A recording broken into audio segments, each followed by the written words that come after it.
नमस्कार मित्रांनो, ठरलं तर मग या मालिकेच्या आजच्या भागात आता सायली आणि अर्जुन समोर प्रियानेच हा सगळा घातपात घडवून आणला होता हे लक्षात येणार. तर दुसऱ्या बाजूला आता प्रियावरती साक्षी ही बंदूक रोखणार. आता कसं कसं आणि काय काय घडतं या सर्व गोष्टी आपल्या या व्हिडिओमध्ये शेवटपर्यंत पाहूया. तर सध्या आता इकडे घरामध्ये सगळ्यांना यांनाच काळजी वाटत असते की सायली, अर्जुन कुठे असतील, कसे असतील, म्हणजे काही घडलं तर नसेल ना. खरीत सगळं व्यवस्थित असेल ना. कल्पना आणि प्रतिमा ह्या दोघीजणी देवाकडे प्रार्थना करत असतात की काहीही वाईट झालेलं नसू दे, काहीही चुकीचं घडलेलं नसू दे. आणि आता त्या दोघी जणींच्या प्रार्थनेला फळ पोहोचतं आणि आता सायली आणि अर्जुन हे अगदी सुखरूप त्या दोघींच्याही समोर येऊन उभे राहिलेले असतात. सायली अर्जुनला असं घरात आलेलं बघून कल्पना आणि प्रतिमाचा जीव भांड्यात पडतो. दोघंही जण आता धावत जातात. तर आता सायलीकडे प्रतिमा आणि अर्जुनकडे कल्पना जाते. दोघंही आता सायली आणि अर्जुन प्रतिमाहत्या आणि कल्पनाला म्हणत असतात की आम्ही ठीक आहोत, काळजी करू नका. तर आता आम्ही ठीक आहोत, काळजी करू नका हे शब्द त्यांच्या तोंडातले ऐकून प्रियाच्या हातामध्ये जो काचेचा ग्लास असतो तो खालीच पडतो आणि ग्लास आता फुटतो. प्रियाला हे बघून खूप मोठा धक्का बसलेला असतो. तिला प्रश्न पडलेला असतो की हे सगळं काही कसं घडलं आणि हे सगळं म्हणजे काय, कसं शक्य झालं. यांच्या गाडी म्हणजे अगदी तुकडे झालेले, यांच्या गाडीला आग लागलेली मी स्वतः बघितलेली आहे माझ्या डोळ्यांनी. मग हे सगळं असूनही हे दोघं वाचले कसे काय, हे सगळं तिच्या डोक्यात सुरू असतं. तिच्या डोक्यातला मुंग्या आलेल्या असतात, तिच डोक पूर्ण सुन्न झालेलं असतं. त्यावेळी आता लगेचच कल्पना आणि घरातले इतर सगळेच तिच्याकडे बघू लागतात आणि तिला विचारतात काय काय झालं, तू अशी सुन्न का उभी आहेस. सायली, अर्जुन घरी आलेत हे बघून अजूनही तुला आनंद झालेला नाहीये का. नाही म्हणजे ते दोघेही जण जेव्हा घरी आले नव्हते तेव्हा ते दोघं घरी येतील असं आम्ही सगळे बोलत होतो, पण तुझ्या तोंडात मात्र एकच होतं, काहीतरी घडलं असेल, काहीतरी झालं असेल. आणि आता एवढं सगळं होऊनही हे तुझ्या समोर उभे आहे तरी तुझ्या चेहऱ्यावरती आनंदाची एक खूनही दिसत नाहीये. त्यावर मग प्रिया बोलू लागते, अहो आई, तसं काहीही नाहीये, आनंद तेच तर आनंद, खूप खूप खूप आनंद झाला ना मला. आणि त्या आनंदाच्या भरातच माझ्या हातातून ते कप खाली पडले, बस बाकी काही नाही. त्यावर कल्पना म्हणते ग्लास होते तुझ्या हातात. तशी प्रिया म्हणते हो हो, तेच तेच तेच तेच म्हणत होते मी, ग्लास काय तेच खाली पडले. आणि मग आता लगेचच प्रिया ड्रामे करू लागते. प्रियासुद्धा म्हणू लागते सायली, अर्जुन, तुम्हाला माहिती आहे का तुमच्या गाडीचा तो भीषण अपघात झालेला बघून मला केवढा मोठा धक्का बसला होता. ते मला तर काही कळतच नव्हतं, पण तुम्ही दोघंजण सुखरूप आहात हे बघून आता बरं वाटतंय. मला वाटलं होतं तुमचं काही बरं वाईट झालं की काय. त्याबरोबर मग आता हे ऐकून रविराजला राग येतो आणि रविराज हा म्हणू लागतो, तन्वी, तुझ्या जिभेला काही हाड आहे का. अगं आता ते दोघेजण तुझ्यासमोर सुखरूप अगदी व्यवस्थित ठणठणीत उभे आहे तरीही तू असं कसं काय बोलू शकतेस. खरंच मला कळत नाही तू इतकी विचित्र कशी आहेस ते. त्याबरोबर प्रिया म्हणत असते, बाबा अहो, मी काय जाणून बुजून किंवा मुद्दामून काहीतरी वाईट घडावं असं बोलत नाहीये, तर मी फक्त एवढंच म्हणते की मला वाटलं होतं काहीतरी वाईट घडलंय म्हणून मी तेच सांगत होते. त्याबरोबर मग आता रविराज काका म्हणतात, पण काही वाईट घडलेलं नाहीये, मग तू गप्प बस. आता खरंतर प्रियाला खूपच जास्त राग आलेला असतो. हे सगळं कसं काय झालं, हे दोघं कसे वाचले, हा खूप मोठा प्रश्न तिच्या मनात पडलेला असतो. पण आता ती तिकडून वरती जाण्याऐवजी तिथेच थांबते. तिला जाणून घ्यायचं असतं की हे दोघंजण नेमके या सगळ्या प्रकरणातून वाचले कसे. प्रताप आता त्या दोघांनाही म्हणतो, तुम्ही दोघंजण बसून घ्या. मग ते दोघंजण बसून घेतात. विमल आणून सायली अर्जुनला पाणी देते. त्याबरोबर लगेचच आता कल्पना ही आता सायली आणि अर्जुनला विचारायला लागते की अरे जर तुम्ही दोघंजण ठीक आहात तर कोणी ती अशी मूर्खासारखी बातमी छापून आणली होती, कोणी सांगितलं की तुमचा अपघात झाला आणि हे सगळं काय प्रकार आहे. तो सगळा आमचा जीव केवढा घाबरला होता. तुम्हाला काय सांगू अरे, एका क्षणासाठी माझं काळीज तर धडधडायचं बंद झालं होत. अर्जुन माहिती आहे का तुला त्यावेळी.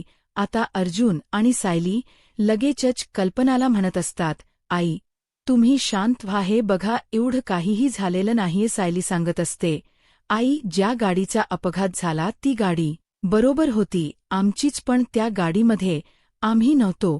त्यावर कल्पना म्हणते, म्हणजे त्यावर अर्जुन सांगू लागतो, चुली मॉम काय झालं, आम्ही हॉस्पिटलच्या बाहेर पडलो, गाडीमध्ये बसलो आणि आम्ही तिकडून निघतच होतो.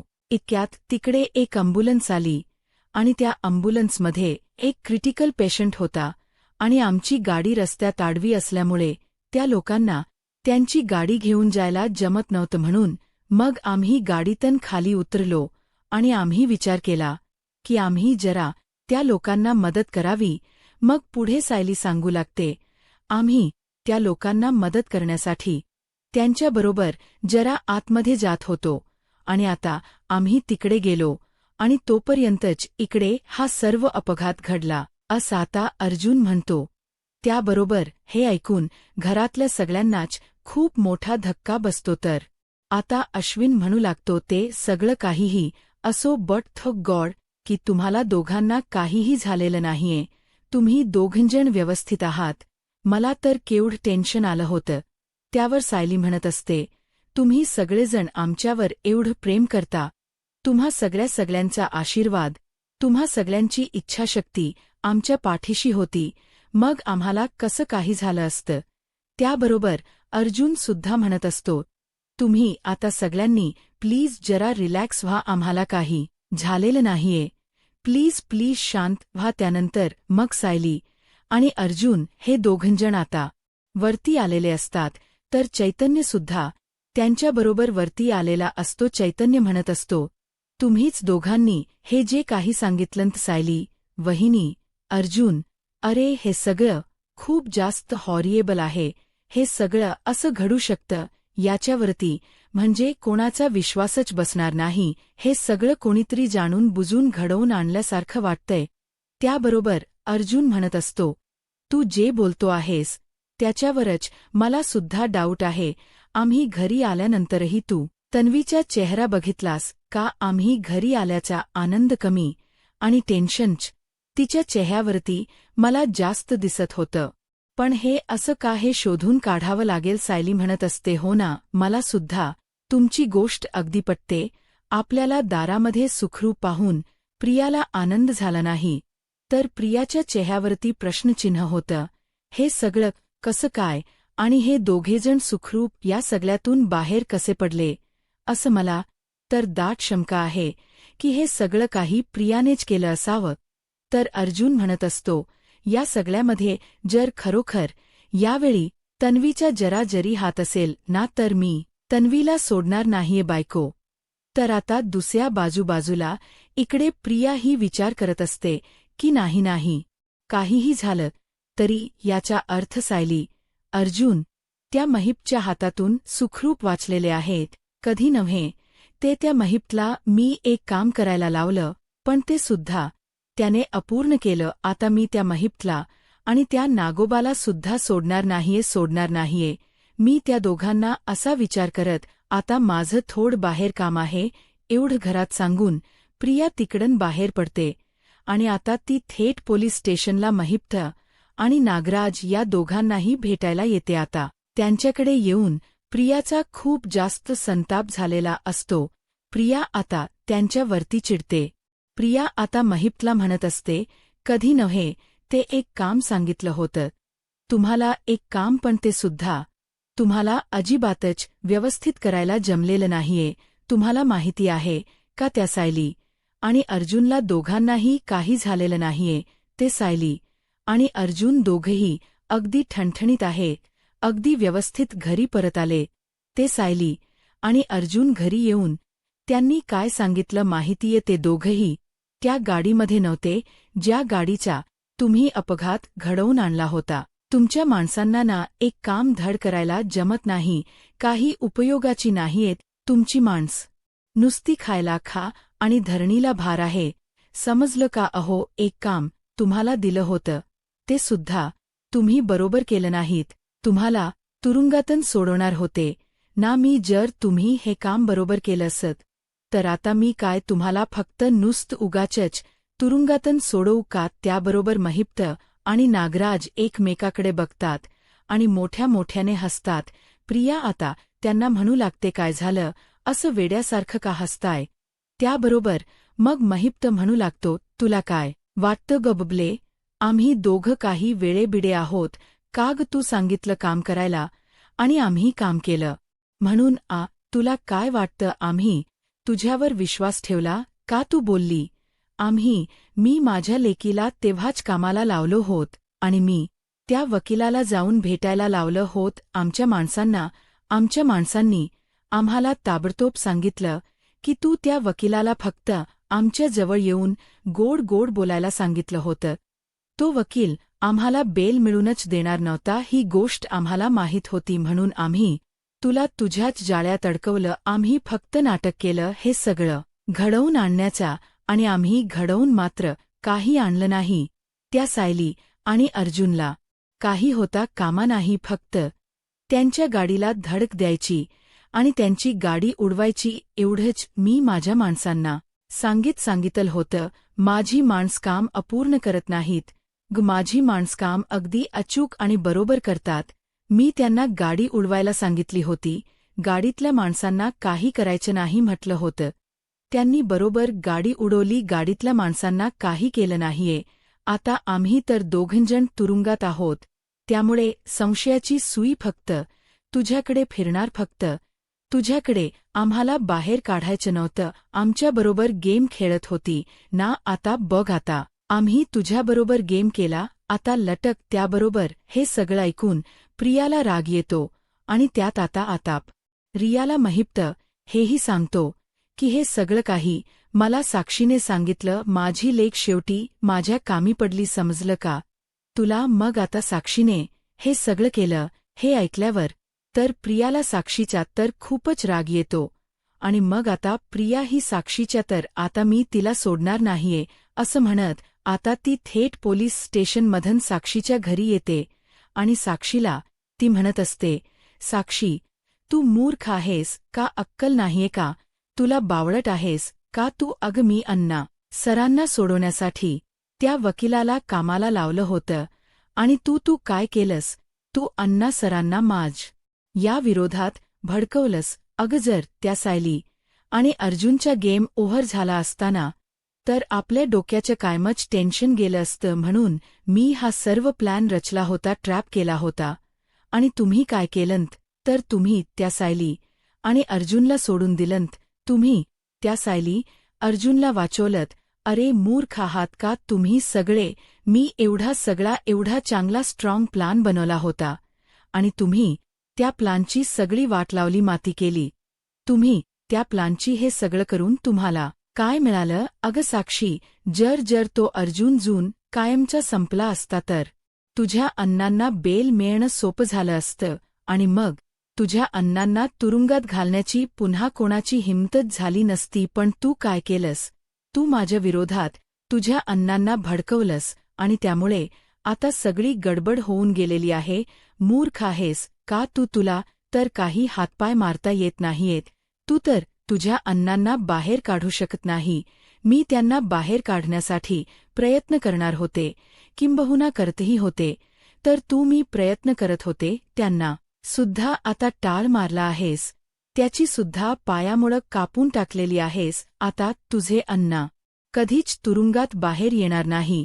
आता आयुष्यभर तुझ्या अण्णा तुरुंगातच सडत राहणार आणि आता तुला काय करायचं ते करून घे. आता आयुष्यभर तुला तुझ्या अण्णांना कधीच भेटता येणार नाही, बघता येणार नाही. तुला खूप हौस होती ना, नको ती करणी करून ठेवायची. आता बघ, जे केलेस ते निस्तर माझ्यावरती तर कोणाला संशय येणार नाही, कारण माझे कॉन्टॅक्ट एवढे मोठे नसणार आहे. हे सायली, अर्जुनला माहिती आहे, त्यामुळे आता मी तर या सगळ्यांमध्ये अडकणार नाही. त्यामुळे आता तूच या सगळ्यात अडकू शकतेस. अर्जुनला जर तुझ्यावरती शंका आली तर काय करशील? अर्जुनला माहिती आहे तू जिवंत आहेस. जर तू जिवंत आहेस हे त्याला माहिती आहे, तर मग तो तुला सोडणार नाही. आता हे सगळं ऐकल्यावर मग मात्र आता साक्षी घाबरते आणि साक्षी चिडते सुद्धा. साक्षी आता महिपने तिच्या रक्षणासाठी तिच्याकडे जी पिस्तूल देऊन ठेवलेली असते ती पिस्तूल थेट काढते आणि आता साक्षी ही प्रियावरती ती बंदूक रोखते. त्याबरोबर प्रिया म्हणत असते, साक्षी काय करतेस? साक्षी म्हणते, मी तेच करते जे मी करायला हवं होतं. तुझी हिंमत कशी झाली? माझे अन्न आयुष्यभर तुरुंगात सडतील असं म्हणण्याची तुझी हिंमत कशी झाली? मला धमकी देण्याची तुझी हिंमत कशी झाली? माझ्याबद्दल वाईट बोलण्याची? अर्जुन, सायली माझ्यापर्यंत पोहोचतील. माझ्यापर्यंत लक्षात ठेव, ज्या दिवशी ते अर्जुन आणि सायली माझ्यापर्यंत पोहोचतील ना, तो दिवस तुझ्या आयुष्यातला तुझा शेवटचा दिवस असेल. समजलं ना? विसरू नकोस. तुला रस्त्यावरून उचलून आम्ही लोकांनी वरती आणलंय. आम्ही तुला त्या घरात पाठवलं म्हणून तू त्या घरामध्ये आज राणीसारखं राज्य करतेस आणि आता तू आमच्यावरती गुरगुरणार, आमच्यावरती उडायला लागणार तू. त्याबरोबर मग प्रिया आता घाबरते. प्रिया साक्षीला म्हणत असते, साक्षी हे बघ, वेडेपणा करू नकोस, बंदूक खाली घे. साक्षी म्हणत असते, नाही घेणार बंदूक खाली. लक्षात ठेवायचं, जर सायली आणि अर्जुन माझ्यापर्यंत पोहोचले, माझ्यापर्यंत पोहोचण तर दूर. त्यांच्या मनात जरी माझ्याबद्दल शंका किंवा माझ्याबद्दल विचार जरी आला ना, तरीही मी तुला सोडणार नाही. काहीही झालं तरी या सगळ्यात मी अडकता कामा नये. आणि राहता राहिला प्रश्न माझ्या अण्णांचा, तर माझ्या अण्णांना तर तू सोडवायचंच. तू त्या वकिलाला फक्त माझ्या अण्णांना गोड गोड बोलायसाठी पैसे दिले होतेस. तुझं काम झालं असतं की तू माझ्या अण्णांकडे ढुंकून सुद्धा बघितलं नसतंस. हे मला माहीत नाही असं वाटतंय का तुला? मला बरोबर माहिती आहे तू कुठल्या मातीची बनली आहेस. ती प्रिया, उगाचच्या उगाच माझ्याशी खोट बोलून मला फसवण्याचा प्रयत्न करू नकोस. समजलं ना? तू जेव्हा जन्माला आली नसशील ना, तेव्हापासून मी माझ्या अण्णांच्या बरोबर राहून हे सगळे छक्के पंजे बघितलेले आहे. त्यामुळे तुझ्यासारख्या माणसांना त्यांची लायकी ओळखायला मला फार वेळ लागत नाही. त्याबरोबर मग आता प्रिया लगेचच नरमते आणि प्रिया आता म्हणू लागते की अग साक्षी, बंदूक खाली घे, खाली घे बंदूक. तू अग असं काय करतेस? कितीही झालं, काहीही झालं तरी आपणच एकमेकीला साथ दिली पाहिजे ना. आता आपणच जर अशी एकीमेकीच्या जीवावर उठलो तर कसं चालेल? अगं आधीच एकतर ती सायली, अर्जुन या सगळ्यातून वाचलेत, त्यामुळे आता ते शोधाशोध करायला सुरुवात करणार. यावेळी आपण एकमेकीच्या सोबत असायला व माझं जर काही चुकलं असेल, मी रागात काही जास्त कमी बोलून गेले असेल तर मला माफ कर. पण मी जे काही बोलते ते तुझ्या काळजीपोटीच असतं ना. खरंच मला तुझी खूप जास्त काळजी वाटते, म्हणून मी काळजीपोटीच फक्त तुला बडबडत असते. बाकी माझ्या मनातही काहीही वाईट विचार नसतो. साक्षी, खरंच अगं जर ते साहिली, अर्जुन मेले असते ना, तर आपला फायदाच झाला असताना. अगं आपल्या मागचं सगळं लन सुटलं असत ना. त्याबरोबर साक्षी म्हणते, तुला काय मूर्ख वाटतो का? आम्ही पोलिसांना आधीच माहिती आहे की माझे अण्णाच त्या सायली, अर्जुन बरोबर वाकड घेऊन आहे. मग पोलिसांना माझ्या अण्णांवरती दाट शंका आली असती आणि पोलिसांनी माझ्या अण्णांना आणखीन आतमध्ये डांबून ठेवलं असतं. तुला काय वाटतं? मला कळत नाहीये का? तू माझ्या अण्णांना ह्या सगळ्यामध्ये अडकवलं असतंस आणि तू मात्र नामानी निराळी राहिली असतीस.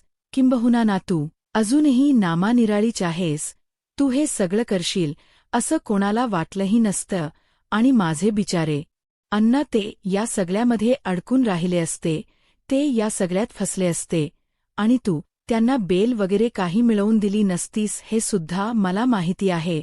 त्याबरोबर मग प्रिया म्हणू लागते, अग साक्षी, मी कशाला असं केलं असतं जर अण्णा सरांनी माझी मदत केली असती तर अर्थात मी सुद्धा त्यांची मदत केलीच असती ना. हे बघ साक्षी, 2 वर्ष, तब्बल 2 वर्ष आपण एकमेकांची मदत केली. सॉरी, आता 2 नाही तर 4 वर्ष. तू तुरुंगातून सुटून आल्यानंतरची सुद्धा ही 2 वर्ष मला माहिती आहे तू जिवंत आहेस, पण तरीही मी कधी कोणाला बोलले का की तू जिवंत आहेस? हे मला माहिती आहे म्हणून नाही ना. का कशासाठी? आपल्या मैत्रीच्यासाठीच ना, आपल्या मैत्री खात्रच ना. मग जर मला अण्णांना लटकवायचं असतं, अटकवायचं असतं तर मी तेव्हाच अण्णांना अटकवलं नसतं का? पण मी तसं काहीही केलेलं नाहीये.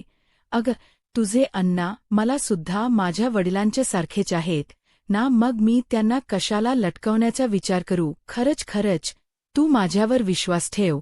आणि आता पुरे झालं, आपण आपसात भांडत राहिलो ना तर त्या सायली अर्जुनपर्यंत पोहोचणं आपल्याला कधीच शक्य होणार नाही.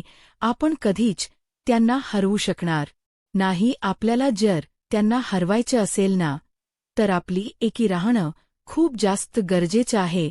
म्हणूनच मी तुला सांगते, प्लीज उगाच माझ्यावरती अविश्वास दाखवणं बंद कर, माझ्यावरती शंका घेणं बंद कर.